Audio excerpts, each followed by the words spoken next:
Good morning from California. Thank you for joining this dialogue on reimagining funding and entrepreneurship. Thanks to my friend, the inspiring Dr. Iman Bibars, founder of the Women in Social Entrepreneurship Initiative at Ashoka, and her colleague Geneva Gleason, and to the brilliant friends and colleagues from the global investment, philanthropy, and UN community for agreeing to share perspectives on not only getting women and other vulnerable groups more representation at the top, but also on reimagining the entire ecosystem for more inclusion. Thanks, Thea Rosenberg, for co-leading this dialogue and each of you for participating today. I am Radhika Shah, a tech impact investor and co-president of Stanford Angels and Entrepreneurs, a Stanford community of over 2,000 students, alumni, faculty come together to advance entrepreneurship and innovation. As a tech impact investor and advisor to Global Gender Equality Center at Stanford, I'm passionate about challenging and shifting power imbalances and inequalities in the funding and entrepreneurial systems, especially around gender and minority inclusion. Having grown up in the backdrop of the Gandhi ashram in India, influenced by Gandhian philosophy of respecting the dignity of every human being, I have been deeply inspired by Ashoka's founding story. Still remember sitting in my garden with friends and Ashoka's visionary founder, Bill Drayton, learning of how Ashoka's mission, anchored in agency and empathy, was influenced by Bill's India visit, then the Gandhian philosophy and the story of the ancient 3rd century BC Emperor Ashoka. Before we get into further context, I would like to invite Dr. Bibars to share a few words on the WISE movement. She's a trailblazer and an amazing, inspiring thought leader for all of us. Over to you, Iman. Well, good evening from Cairo. Women Initiative for Social Entrepreneurs is a global initiative from Ashoka, led from the South. So I'm the founder and the lead of the movement. It is a movement and not a program. And really the idea is to redefine success from a social entrepreneurship and a women lens. So the way we measure success is a little bit different. We want people to realize that women social entrepreneurs have an impact. So we call scaling up if you change laws, scaling deep if you change mindsets, and scaling out if you replicate. All of them are important. And we want the enablers, the investors, the donors to recognize that women can and do have an impact only if we change the way we measure success. Thank you very much. Thank you again, Iman. I'll share some initial framing context along with Thea, and then we'll hear from our inspiring speakers. We live in the worst of times, where the triple challenge of the pandemic, overlaid on the underlying crisis of climate change and inequality, can make even the most optimists among us lose hope. And yet we also live in the best of times, where the same adversity can bring out the best in us, make us recognize our interconnectedness to each other and planet. As the pandemic disrupts systems, we have the opportunity to reimagine systems and enable more sustainable, equitable societies. Perhaps it is a moment to reimagine the role of the investor or even the endowment that funds the investors. Being in the echelons of power, the investor has tremendous ability to bring change in the ecosystem by funding women and minorities, by influencing portfolio companies to be inclusive, mitigating negative externalities on the environment of tech. The Sustainable Development Goals offer us a global normative framework to collaborate across countries as we reimagine funding and entrepreneurship to tackle the grand challenges of our times.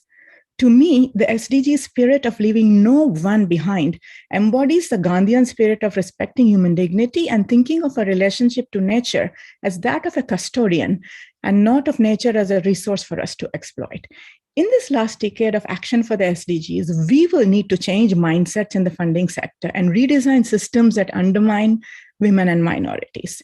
If we are to achieve everyone a change-maker world and Sustainable Development Goal 5, we will need to reimagine the role of women and women's leadership in the funding and entrepreneurial world. Gender equality is not only a human right, a fundamental human right, but also a necessary foundation for a sustainable world. A McKinsey study showed that full labor participation by women can add $28 trillion to global GDP. Reimagining women's role in the funding entrepreneurial ecosystem could help achieve such GDP rise for all. I will share an example of systems change in the investing industry. I was part of a recent Stanford study focused on racial bias in the investment ecosystem. Asset allocators manage more than $69 trillion globally on behalf of governments, universities, charities, foundations, companies. They distribute capital to professional fund managers to generate returns. fewer than 1.3% of these global financial assets under management across categories are managed by women and people of color. To understand why this powerful elite industry is so racially homogeneous, we conducted an online experiment surveying 180 actual asset allocators to determine whether there are biases in the evaluations of funds led by people of color, and if so, how they manifest.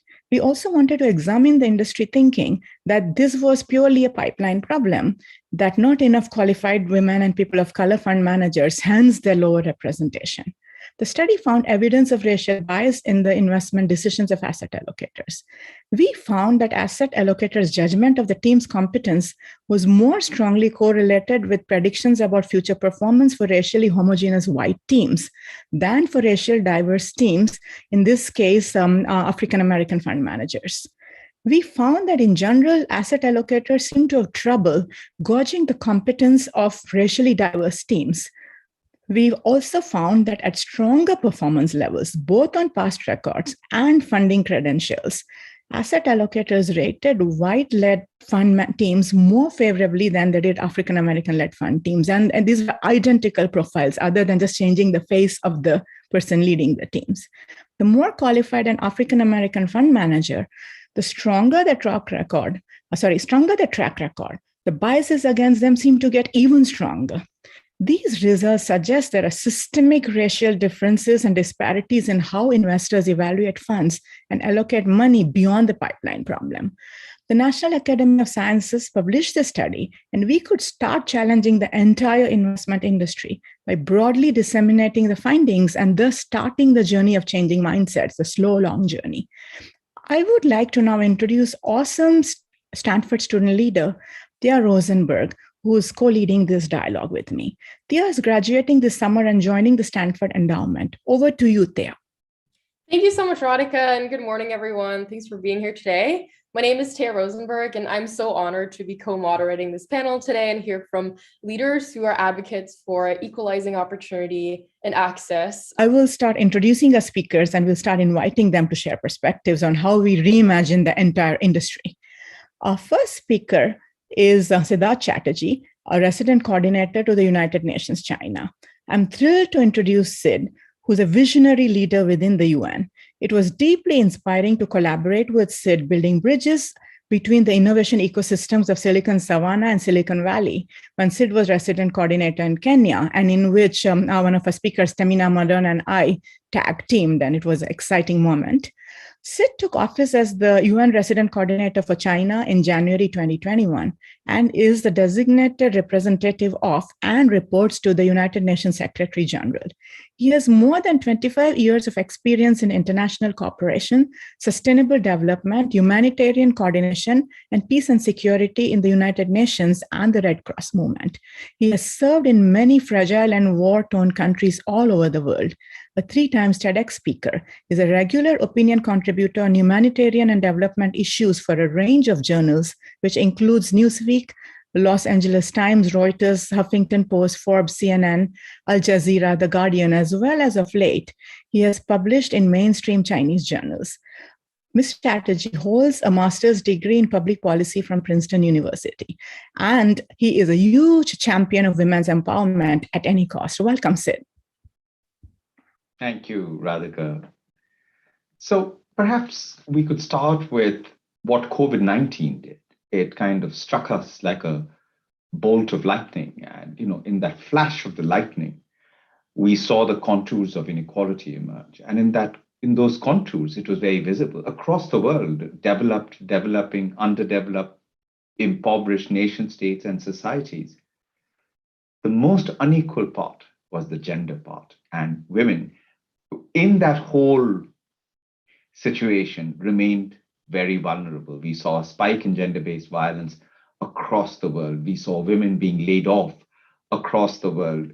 And essentially, women became the caregivers and the healthcare providers in this entire situation. So in many ways, perhaps it also is a moment for us to pause as societies and hold up a mirror to ourselves, that we keep talking about gender advancement and the formidable progress that we've made. And yet at the time of a crisis,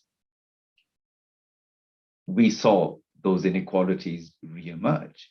And perhaps that is why we have to address a key anthropological problem of misogyny, patriarchy, and our very inherent inequality within our societies. And it is undeniable that the power of women and girls for our societies to flourish, and they are not just mothers, daughters, wives, but a formidable workforce and half of, the labor force and half of humanity. In fact, if you look at China and the remarkable progress that China has made over the last 4 decades of lifting over 750 million people out of poverty, this would not have been possible at all had it not been for women being part of the labor force. The emancipation of women, their education, the progress, their investments that has been made. In fact, at one point, a few years ago, China perhaps had over 60% women in the labor force, which is much higher than many other parts of the world. So it goes to show how important it is to look at the whole SDG 5 spectrum and not just use that as a jargon and as a correlation to the rest of the SDGs, but perhaps look at it as an anchor for the success of the Sustainable Development Goals. And therefore, this brings into focus male allyship. And it doesn't take a husband, a father, or a son to tell you that male solidarity and contribution to women's empowerment are essential, as highlighted, for example, by the UN Women's He for She movement. But gender equality is everybody's business, and it is not just, and it's not just for women to step up, but it really is more about men stepping up now to look at the whole issue of the SDG 5. And gender equality was first adopted by the UN General Assembly as part of the UN Declaration of Human Rights back in December 1948, and I quote, "Everyone is entitled to all rights and freedoms set forth in this declaration without distinction of any kind, such as race, color, sex, language, birth, or other status." End of quote. So gender equality and women's empowerment, SDG 5, is of utmost importance for humanity to achieve a peaceful, prosperous, and sustainable world. Unfortunately, as UN Women have pointed out, there is still a long way to go to achieve full equality of rights and opportunities between men and women. Gender-based violence, unequal access to economic resources and social services, and unfair treatment in the workplace persist. Now, while women have contributed immensely to combat the global COVID-19 pandemic, working on the front lines as health workers, unpaid caregivers, the pandemic has also led to, as I mentioned earlier, a 25% increase in gender-based violence. And that's why my boss, the UN Secretary General, Mr. Antonio Guterres, has stated that achieving gender equality and empowering women and girls is the greatest human rights challenge of our world today. Nearly 60% of women around the world work in the informal sector, earning less, saving less, and at greater risk of falling into poverty, as we've seen with the COVID-19 pandemic. And we want an opportunity to build a new feminist economic model that works for women and that where a world that is safe for women. Such economic models must prioritize both care for people and care for the planet. And therefore, empowering women to their fullest potential is a crucial task to spur productivity, economic growth in order to achieve peaceful societies and sustainable development. Over to you, Radhika. Thank you, Sid. Thank you so much for those inspiring words and perspectives. Tia, do you want to introduce the next speaker? Yes, thanks, Sid, and thanks, Radhika. And I was told to keep these bios short, but that was exceedingly difficult, but I'll do my best. So next up, please welcome Paula Mariwala, a physicist by training. Paula is also a technologist, businesswoman, mentor, and philanthropist, and truly a trailblazer as one of the first women VCs in India. She currently serves as a founding partner of Aureolus Ventures, an early stage venture capital firm that partners with global teams on a mission to solve the world's most pressing problems, where Paula brings more than 25 years of successful investing experience. Paula is also the co-founder and co-president of Stanford Angels and Entrepreneurs India, and the promoter director of Penetron Group of Companies, one of India's oldest technology companies.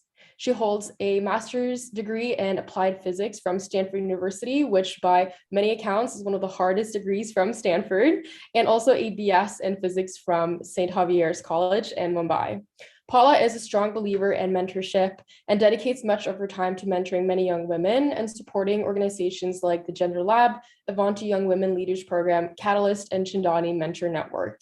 And as a fun fact, I went to college with Paula's son, who is a dear friend of mine. And for the past 4 years, all we've heard about is how amazing and admirable Paula is. So it's really exciting for me to introduce her today. Thank you, Thea, for that very, very warm and generous welcome and introduction. And it's a great pleasure and privilege to be here, part of this panel, talking about an issue which is, of course, very important for the world we live in today, but an issue which is really close to my heart. Like Radhika, I grew up in India, in the backdrop of very ideologically sort of positive atmosphere in India, which was influenced by Nehru, Gandhi, and deep thinkers.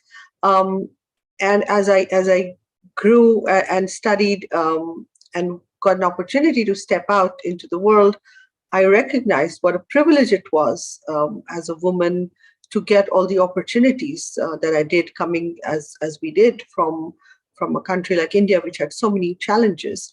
And I was suddenly recognized the inequality that permeates all around the world in different sectors. For example, I was in higher ed in physics, but even there, I saw a very low percentage of women, both in India and in the US, and generally, all over. When I moved into venture capital, that was even more sort of minuscule representation, and it unfortunately continues to be so. Even in a lot of the other fields, which one would expect to have much more enabling environment for women entrepreneurs or women at top, like some of the social enterprises, I see still a very low representation. So, I think like WISE's charter is, I think we need systemic change. And I loved the framing that was done at the beginning when we talked about how we need to not just scale up in the sense of VCs to get impact by having large footprint, but also by changing policies and by actually bringing about a systemic change which can disrupt where what we feel is a very unfair and unequal representation in fields like investing. As Radhika mentioned, investing gives you a bit of a power because you're able to support people, you're able to influence, and I think we need to use it far more generously and far more thoughtfully to really bring systemic change in issues like inclusivity. What I have noticed, I'll give you a couple of quick examples, especially bringing in the post-pandemic world, that women were, of course, disproportionately affected, just as Mr. Chatterjee mentioned, during the pandemic, both in terms of job loss and in terms of personal and social issues.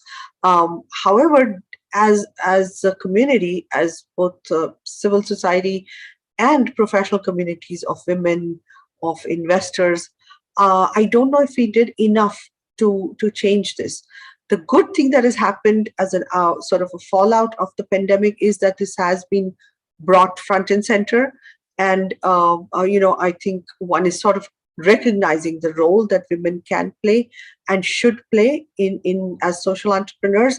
I will talk about it quickly. A young woman who was a social entrepreneur running a social menstrual hygiene enterprise in the slums of Mumbai, suddenly couldn't go on the streets and help them. So she devised a very strong network of small networks and just used WhatsApp to make sure that they could still continue to get feedback and to reach the women who needed support. And today that has really grown into many, to get feedback from these women, not just for menstrual health, but for many other things. And in fact, she's a Stanford PhD student who is doing more research now on figuring out how in the changed environment of hybrid work from home, work from office, or hybrid, how this is impacting jobs or working environment for women, particularly in places like slums or in rural India. And that's given out unbelievable data that the government is using. And as investors, it was a proud moment for us to recognize that we supported this woman, in some way. There were also many women who were, for example, doing fashion, and they used this pandemic to actually turn some of their women who were stitching to make masks and PPEs. And some of them have now scaled and have come back to us for funding for moving just not from fashion into doing other things. So, women can really create agency, and that can bring about change. And I think as investors who want to, or philanthropists who want to support social leaders, I think women can really play a role at both ends. I think we need to bring in many more investors in the ecosystem who are women and who have empathy. Again, I think like it was mentioned, we need empathy and advocacy and agency. And I think women can do a great job, both as investors and as entrepreneurs. And I mean, short message, we must get men to really push and amplify this agenda, because investing and philanthropy is still extremely male dominated, and we really need to work closely with men to amplify and get the change going. Thank you, Paula, for those inspiring insights and welcoming men. We have two amazing men here with us, but all the men in the world to join this movement. Our next speaker is Dr. Raymond Gilpin, Chief Economist and Head of Strategy at UNDP's Africa Bureau. He's a proven visionary with experience leading innovative change, building strong multidisciplinary teams, and delivering sustainable results, while providing intellectual leadership and strategic guidance in the areas of economic development, public finance, risk analysis, political economy, and security strategy. Earlier, Raymond was Dean at the Africa Center for Strategic Studies in Washington, D.C., and prior to that, Associate Vice President for Economics at the United States Institute of Peace and Chair for Defense Economics at the National Defense University. He has held senior leadership roles in IntelliBridge Corporation and more. Raymond has a track record of effective program and process management in the public sector, commercial, international, and multinational organizations. He did his doctorate on development economics at Cambridge University. Welcome, Raymond. Thank you very much, Radhika, and thanks. It's a great pleasure to be on this very illustrious panel. I do agree with Paula 100%. This is not a gendered fight. We need everybody working towards not just gender equity, but leaving no one or no community behind.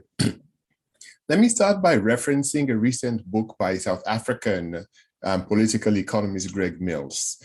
He estimated that African countries received $1.2 trillion in development aid between 1990 and 2020. This is roughly equivalent to about $1,000 per capita.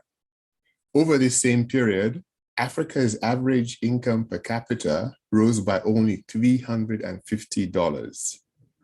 This paltry return on investment is a powerful indictment of the aid-led, top-down, state-centric approach that has been practiced in Africa over the past decades. I agree with all of you that it is time for a fresh approach. Africa must invest in enabling ecosystems that promote entrepreneurship, that connect innovation, ingenuity, and capital in ways that enhance productivity, diversify economies, create jobs, and keep millions way above the poverty line. For decades, Africa's non-formal sector has been the survival economy for households and communities. Whether we've had natural disasters, wars, economic downturns, this sector has been the backbone of the economy. But the majority in this sector are women and young people who are frequently left behind. So entrepreneurship in Africa has to ensure that it supports women and young people to become more productive, resilient, and robust. And this would allow them to contribute more meaningfully to the economy and empower women to be more effective catalysts for sustained and equitable development. According to a recent publication, UNDP publication, gender inequity costs Africa about $95 billion every year. So gender parity is not just something that is nice to have, it's essential for development. And moving away from a project to a portfolio approach that embraces entrepreneurship, that enables women to have access to capital, that enables women to upgrade and upscale their capacity, that enables women to afford not just capital, but all the inputs they need for entrepreneurship, enables them to access markets, that democratizes access to institutional support and protection under the law, and shifts the narrative from one that is very patrimonial, top-down, to one that embodies the South-South narratives that Ashoka embraces. And this is why I believe that if we have to rethink and reimagine development, investment in entrepreneurship has to be at the heart. At UNDP, we recognize the need for this transition, both in terms of entrepreneurship and gender equity. These issues are highlighted in our new strategic offer in Africa. But let me close by briefly mentioning 3 UNDP initiatives that captures this. The first is called Youth Connect. Youth Connect is an initiative that brings young African women, young Africans with an emphasis on women together, not just with funding opportunities, but together with technologies, skills, mentors, market access that would allow them to unleash their creativity and leadership and ensure greater access, not just to capital, but to markets within the continent and outside the continent. Partnering with African foundations, the aim is to influence 100,000 young African leaders over a 10-year period. And this Youth Connect has a very, very, very strong gender dimension. The second are the UNDP Accelerator Labs. We have about 40 dotted across the African continent. And these labs are basically areas in which we enable ideation around young people through a cycle of sensing, that's understanding emerging challenges and opportunities, exploring, looking at how the pros and cons of various options, testing, being able to see what the multiple opportunities are, and growth, helping to ensure that not just portfolio grows, but also the knowledge and the advocacy around youth and women's entrepreneurship also grows. Lastly, I'd like to mention a new initiative which has not been launched yet. It's still being considered, and it's called Timbuktu. And this is focused specifically on women and young Africans. And the aim is to raise $1 billion for 100,000 SMEs over a 10-year period. So we are not just talking the talk, we are walking the talk through these and other initiatives. But I cannot stress it enough that just as you wouldn't field a football team with half the team on the field and the other half on the bench, it is nonsensical for us to continue to think about development and entrepreneurship if we leave all the women behind. That's half the population, and some would argue more than half the brain power. So I'd like to just emphasize these points and look forward to discussion. Thank you. Thank you, Raymond, for those deep, thought-provoking insights and for crediting women with additional brain power. I've never heard a man do that, so thank you so much. Over to Thea to introduce our last but not least speaker, the inspiring Dr. Madan. Thanks, Radhika. So it's an honor for me to introduce Dr. Chamina Madan, a thought leader from Silicon Valley. Dr. Chamina is the co-founder of the newly launched agency fund, whose investments aim to lift people out of poverty and marginalization by expanding people's agency, Paula, in their lives. Chamina holds an SB from MIT in chemical engineering and a PhD from UC Berkeley in visual neuroscience, and she's currently a faculty member at UC Berkeley. Chamina has been a consultant for the World Health Organization, the World Bank, the Gates Foundation, and currently advises a number of startups in the area of technology and global development. She is the former founding executive director at the Center for Effective Global Action, where she is currently a board member and has also worked in the US Senate and National Institutes of Health. Thank you so much for being here today, Chamina. Thank you. Thank you very much. I'm going to show a few slides, if you'll indulge me, just as backdrop so that you don't get too bored. I want to talk about one of the largest classes of women social entrepreneurs. And these are often called community health workers, ASHAs, community health promoters. These are women throughout the world who are social health activists. They promote public health. They provide essential public health goods. They make referrals to the public health system in many countries. In India, there are 1 million ASHAs, accredited social health activists, who are themselves entrepreneurs. They earn a small margin on health products that they sell. They basically run small businesses that have quite profound impacts on the communities they live in. One of the early pioneers in the nonprofit sector driving the movement toward community health workers was BRAC. BRAC pioneered what they call the Shasta Shebika model, which again supports small entrepreneurial women, small entrepreneurs, in building health businesses that support the children, women, and men in their communities. They earn a margin on products, they receive other incentives, but basically are running small businesses that again have profound impacts. In sub-Saharan Africa, there's a growing government movement to empower community health workers as well. One of the organizations supporting this is Living Goods, which operates in Uganda, and once again provides reimbursement to small businesses, mostly women, who provide diagnostics, health referrals, health education to people in their communities. Globally, there are probably tens of millions of people running small businesses focused on public health. They're public health entrepreneurs, and they play a vital role in society. But I want to get a little bit applied and talk about what I think we can do to support these health entrepreneurs, and by association, think about how we can strengthen networks of social entrepreneurs more broadly.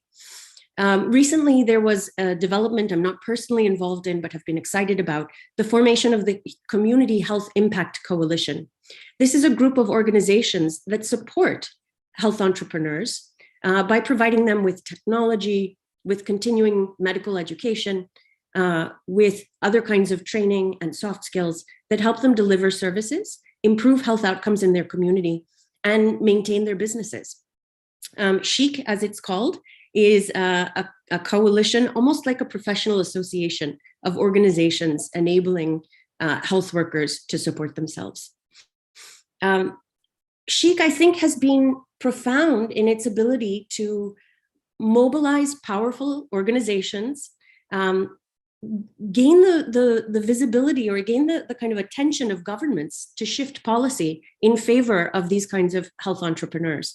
Often these health entrepreneurs do not receive benefits. They're running their own businesses on shoestrings. They may have children and lack access to childcare.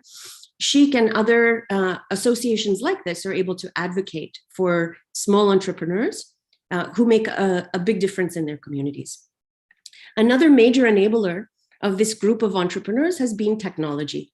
Organizations like Mobile Medic, which has a community health worker toolkit, and Dimaji, which operates a software platform called Comcare, allow these women entrepreneurs to collect data about the clients they serve, to log transactions they may have with people in their community, and then to get reimbursed, to get paid by the organizations or government agencies that support their work.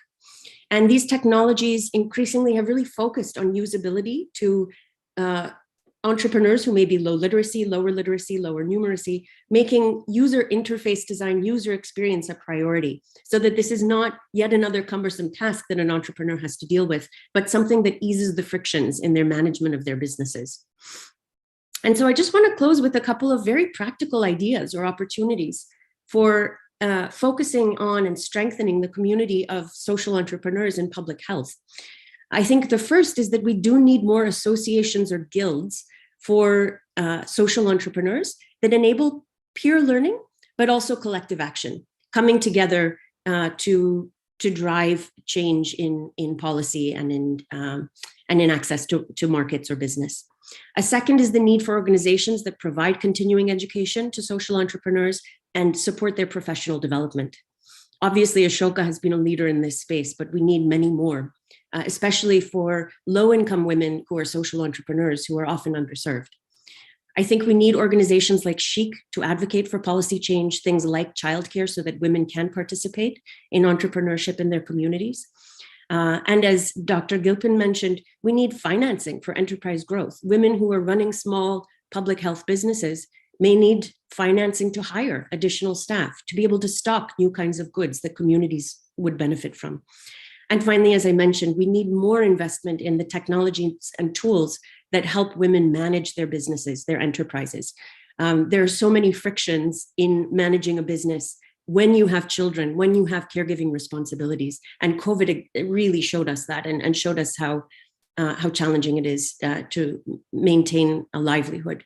I think technologies have a lot of promise, both for improving the quality of services that social entrepreneurs can provide, but also helping them lead their businesses more efficiently. So I'll stop there. Thank you. Thank you, Tamina, for those rich perspectives of grassroots on-the-ground healthcare workers and kind of the role of technology. We didn't touch too much on that earlier. Tamina, I would like to ask you a question.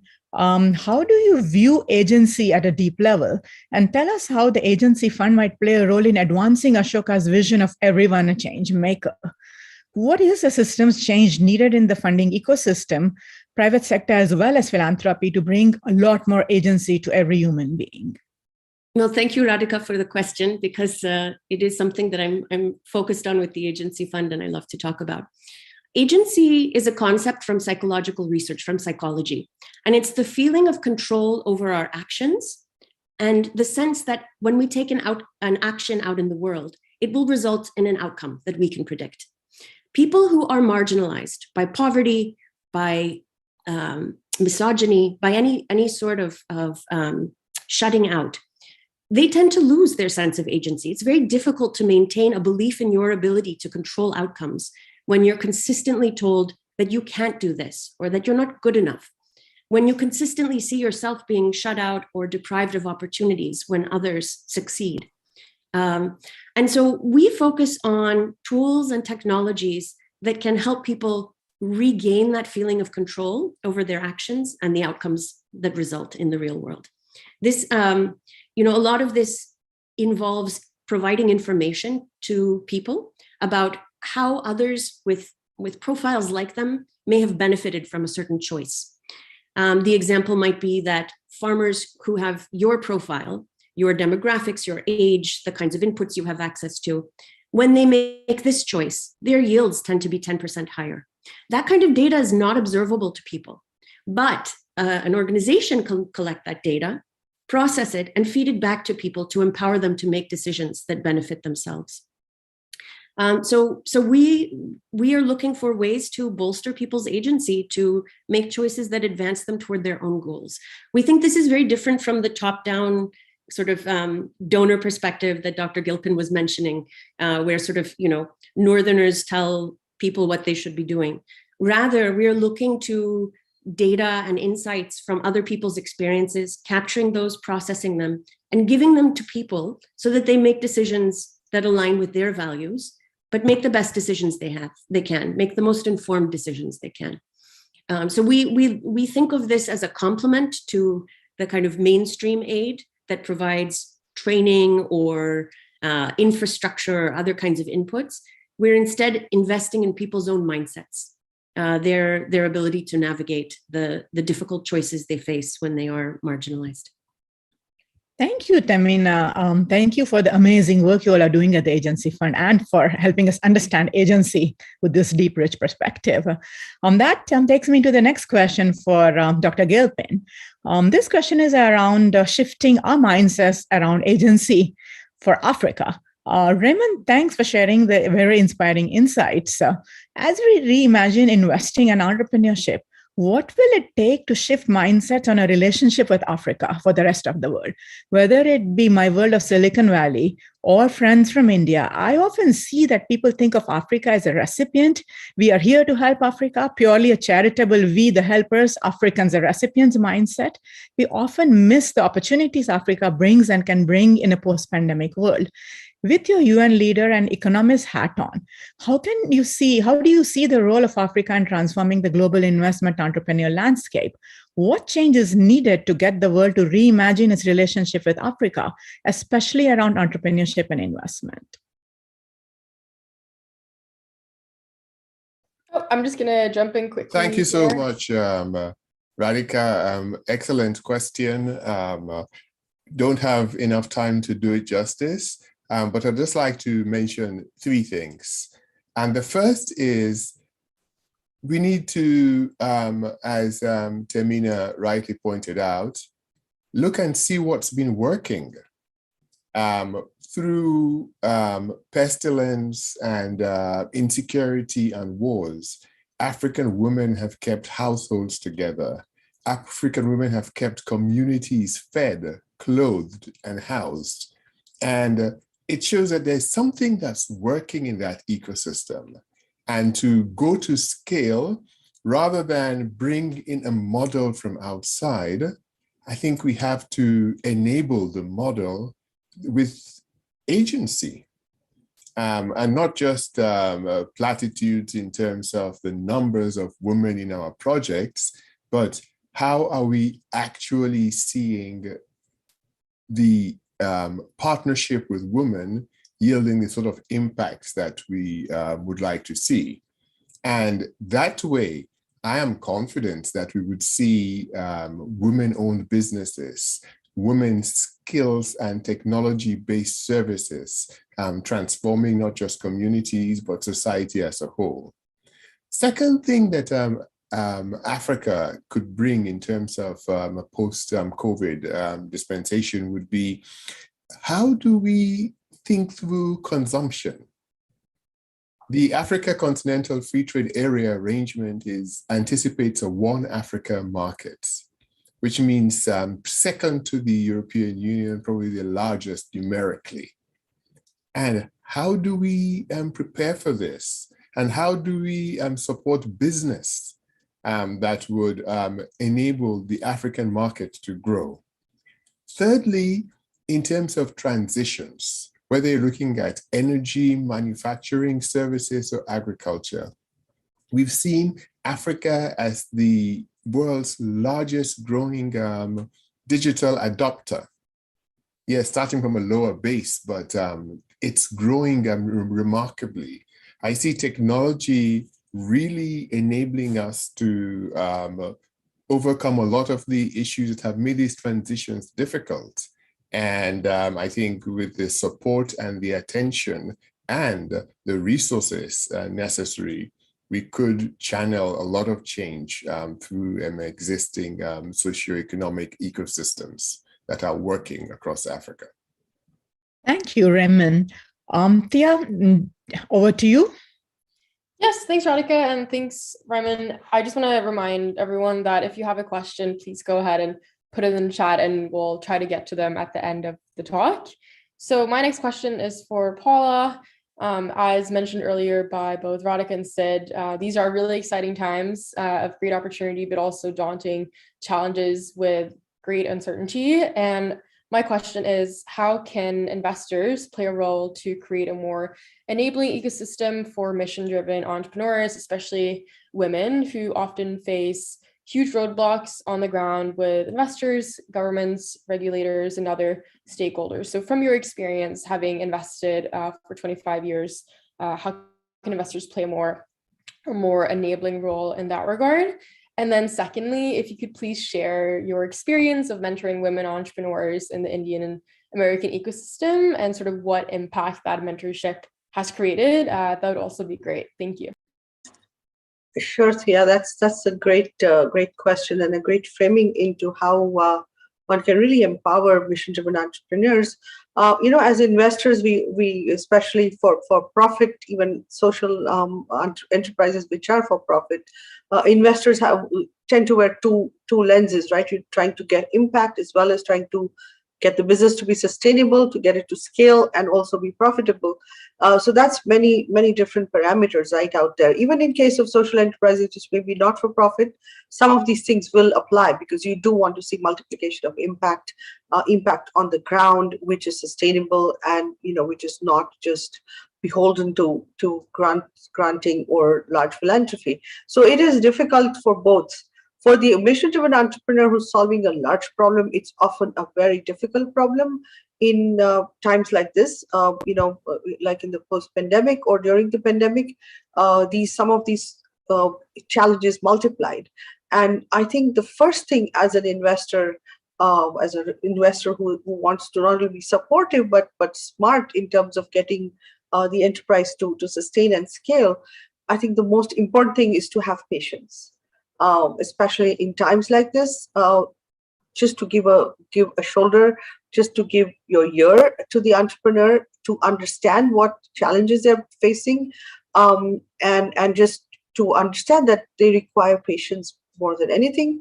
Of course, they require funding, but funding has to come packaged with expectations, and they have to be tamed by patience. And to solve all the complex issues on the ground, mentorship plays a very important role. Another thing that the investors must enable is to bring in a peer-based learning or cohort-based sort of sharing, again, especially in tough times like the pandemic, which can definitely help. Sharing will always help ease some of the pain or find solutions. The women, it's particularly more difficult because we don't have these kind of cohort-based or strong voice network equivalents for women entrepreneurs. They are coming up, but here again, technology can play a role both for entrepreneurs and investors, and also for other stakeholders like customers. So for women who find it very difficult to execute on the ground, especially again in places like rural India or in slums, technology has come to help them ease some of these issues by having data which can guide their decisions and which can help them scale. There are many examples. I'm sorry, not enough time. Of for example, one of my rural entrepreneurs who used data to create actually women distributors on the ground. And now she has 4,000 women who have data on their smartphones, and they're able to really not only get income for themselves, but also influence the ecosystem or the communities that they are in, and that company is really scaling hard. However, even for an entrepreneur like this who understands the power of technology, a lot of mentoring is needed. So I'll jump into your second part of your question, which is, how important is mentoring? Like I said, for women, there are not so many boys networks equivalents, right? So I think they need even more mentoring, and I'm sure many other minorities in other geographies need the same. They need support. It's not just mentoring, but like I said, they need a lot of support, just a feeling of security, and a place where they can confide or in people who believe in themselves. So I think what we have done, especially during the pandemic, is to make strong groups of social entrepreneurs, especially women entrepreneurs.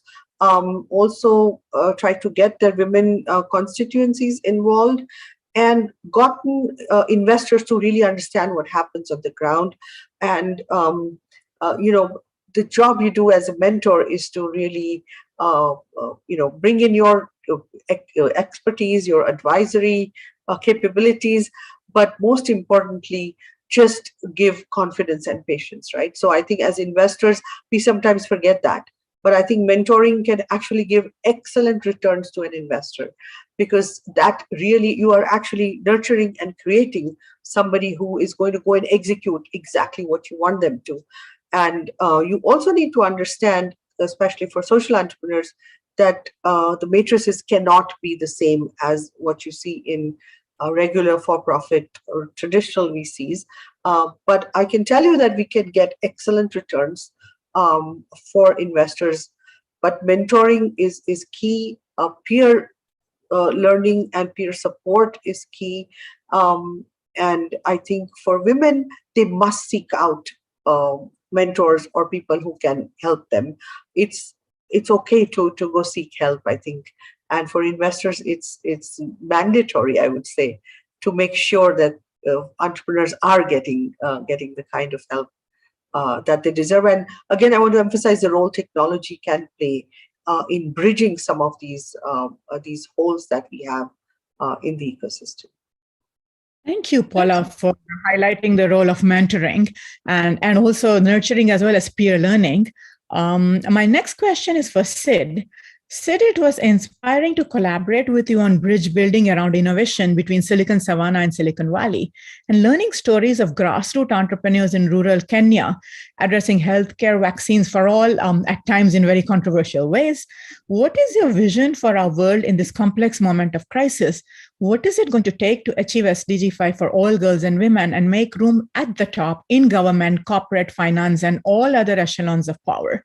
Can you also touch on innovative multilateral, national, and pan-national policies that the United Nations might be catalyzing to bring the change needed in the investment and entrepreneurial ecosystems? So Radhika, Madam C.J. Walker, an African-American woman, 1867 to 1919, she was the first recorded American millionaire. And she said, and I quote, that I'm not satisfied in making money for myself. I feel that I'm in a business that is a credit to the womanhood of my race, end of quote. So recent studies have shown that women entrepreneurs make significant contributions to economic growth, poverty reduction in both high income and developing countries. Of the 80 women billionaires all over the world, 2/3 are here in the country where I'm serving as the United Nations resident coordinator. So women entrepreneurs boost employment by creating jobs for themselves and others, and tend to provide different solutions to management and organizational business platforms than men. And this is why we need to emphasize and tackle the issue of gender inequality for a healthier entrepreneurial ecosystem. Now, as regards the United Nations itself, I think, how is it that we could harness big data, technology, and innovation in the kind of transformative work we need to do? And this, I want to take you back to when I was in Kenya as the head of the United Nations Population Fund. And we got together a grouping of 6 companies: Huawei, Merck from the US, Philips from the Netherlands, GlaxoSmithKline from the UK, Safaricom from Kenya. And it was just an idea that we could actually work with these companies and try and address the very, very high maternal mortality ratios in 6 of the highest burden counties. Now, this was not very popular within the UN system then, because they could not comprehend how can the private sector be working with the UN to address an issue such as maternal health, because maternal health was seen as a government or a UN role, and And here we found, again, I go back to how we could harness technology and innovation. And in a matter of 2.5 years, we were able to reduce the maternal mortality ratio in these 6 of the highest burden counties by 1/3, which in traditional times would otherwise take, in India, would take 10 to 15 years. And what it showed was how can the multilateral system work as a convener, as a connector, as a catalyzer of innovative programs. And this you need political will. Without that, in no part of the world is it going to work. And it is here the UN and partners have a major role in kind of generating the political will. Now, along with the political will, you have to have the right public policies in place. What kind of public policies? What kind of gender-based budgeting? What kind of entrepreneurial space is provided? And the third is partnerships. And this is where, Amina Mohammed, the Deputy Secretary General, often says that, you have to flip the orthodoxy. And this is where we need the unorthodoxy of the women entrepreneurs really, being at the vanguard of this change. And the system needs to come together to support such initiatives, because that will have a multiplier effect across the system. Now, if we are to look at the unfinished business of the first 5 goals of the SDG, SDG 1 to SDG 5, those 5 goals are the unfinished business which we brought forward from the MDGs and prior on.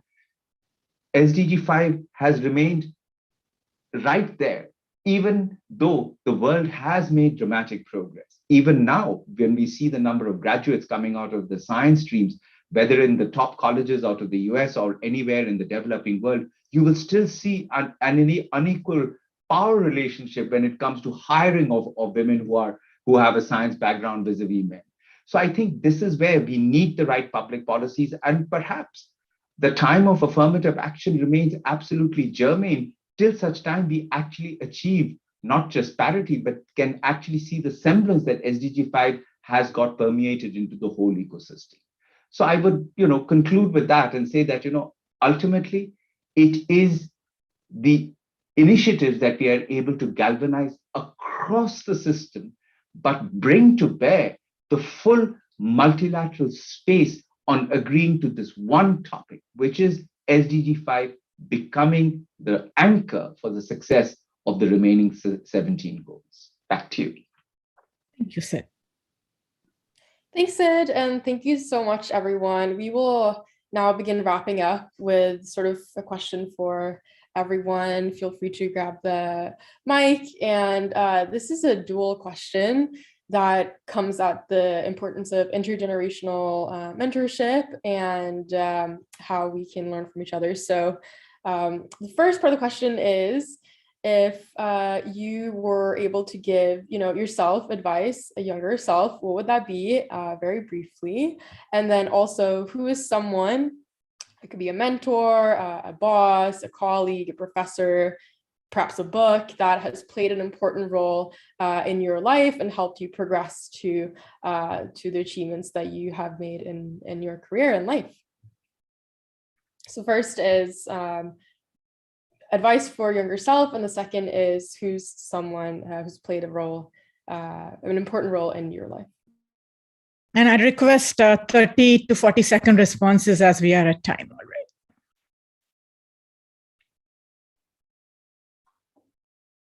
Well, I can take that quickly. In terms of, the first part was, if I were to advise my younger self, I would say, really follow your passion. And don't stop creating agency. I think we lose some of it, because we get distracted with a lot of other peer pressures. But I would say to really stick to what is core, because what I've seen is after 30 years, you come back to what really mattered to you when you were 21. Who'd like to go next?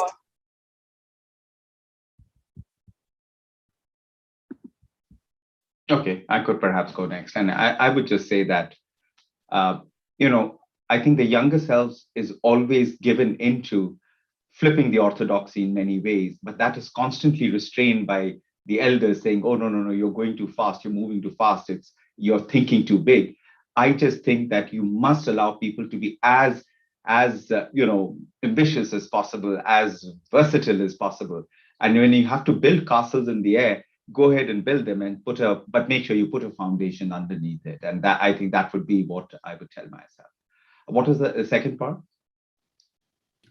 Someone who's played an important role in your life as you've progressed to become the leader that you are. Well, I think I would call it an institution rather than someone. It wasn't a single person, it was an institution. And it was really the military academy I went to as a young cadet. When I was 16 years old, I did my undergrad degree by the time I was 19, and I finished my master's degree at 20 and went on to becoming a young officer. I believe that institution in many ways shaped the way I saw things in a larger perspective, and gave me the energy, the enthusiasm, the knowledge, and perhaps the verve and initiative that I needed to take in kind of traversing this life's journey, which I started back then. Back to you. Thanks, Sid. That's great. I'll just quickly say that for me, I think, again, an institution, I went to a Gandhian school, which really instilled very strong values. And I think that's where I got the passion for creating advocacy and agency. Thanks, Paula.